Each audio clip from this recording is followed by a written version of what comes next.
सुरंगी, तिच्या नावातच सुगंध दरवळतो. सुरंगीचे शास्त्रीय नाव मामिया सुरिगा. सुरंगीचे फुललेले झाड पाहणे म्हणजे कोवळ्या किरणांतील जणू फुलांचे दिवे लागणंच अनुभवणे. याच्या खोड्या फांद्यांतून विशिष्टपणे लागणाऱ्या काळ्या म्हणजे जणू देठाला लागलेले मोतीच. खोडाला लागलेली फुले पाहताना भान हरवून जाते, अशी गजब रचना. सुरंगीच्या फुललेल्या फुलांचे पिवळे धम्मक केशर रोषणाई करून पाकळ्यांच्या ओंजळीतून मंत्रमुग्ध सुगंधाची उधळण करत असतात. झाडाजवळच्या कोवळ्या किरणांतील परिसर जणू अत्तर चिंब झालेला असतो.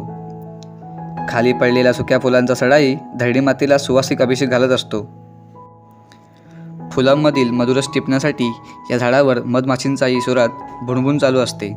सुरंगीच्या काया साधारणपणे सकाळी 10 ते 11 वाजता पूर्ण उमलतात. सुरंगीमध्ये 2 प्रकार आहेत, एक कमी वासाची सुरंगी आणि एक वासाची सुरंगी. दोन्हींची पण झाडे सारखीच असतात, फक्त कमी वासाच्या सुरंगीमध्ये परागकण जास्त असतात तर वासाच्या सुरंगीमध्ये कमी असतात.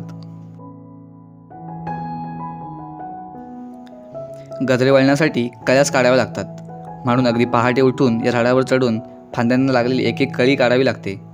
वर्षातून एकाच हंगामात फुलणारी व एवढ्या मेहनतीने झाडावर चढून देखील पाहिजे तसा हमीभाव न मिळणारी हा गजरा असतो. होळीची धमाल म्हणून की काय, या सुरंगीचा गजरा आपल्या पिवळ्या रंगांची उधळण आपल्या परागकणांनी करत असतो. केसात दरवळणाऱ्या सुरंगीच्या मनमोहक सुगंधात क्षणोक्षण प्रसन्न होतो. गजरा जरी काढला तरी तो 2-3 दिवस हा सुगंध केसात तसाच टिकवून ठेवतो व त्या सुगंधी क्षणांच्या स्मृती ताज्या करतो.